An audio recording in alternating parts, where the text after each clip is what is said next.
Viewer tools, info icon, just keep them on.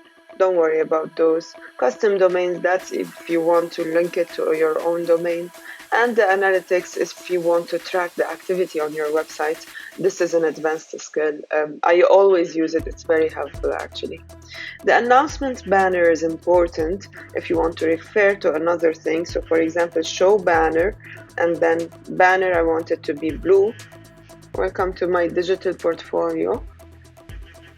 Button label, if you want to add a hyperlink in this message, you could actually put a button label and a link to where it will redirect them to a new tab or a new page.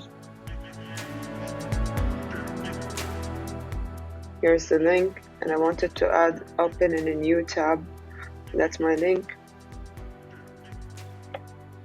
And then visibility for all pages or for home page, you choose. Now that's my banner. Welcome to my digital portfolio YouTube channel.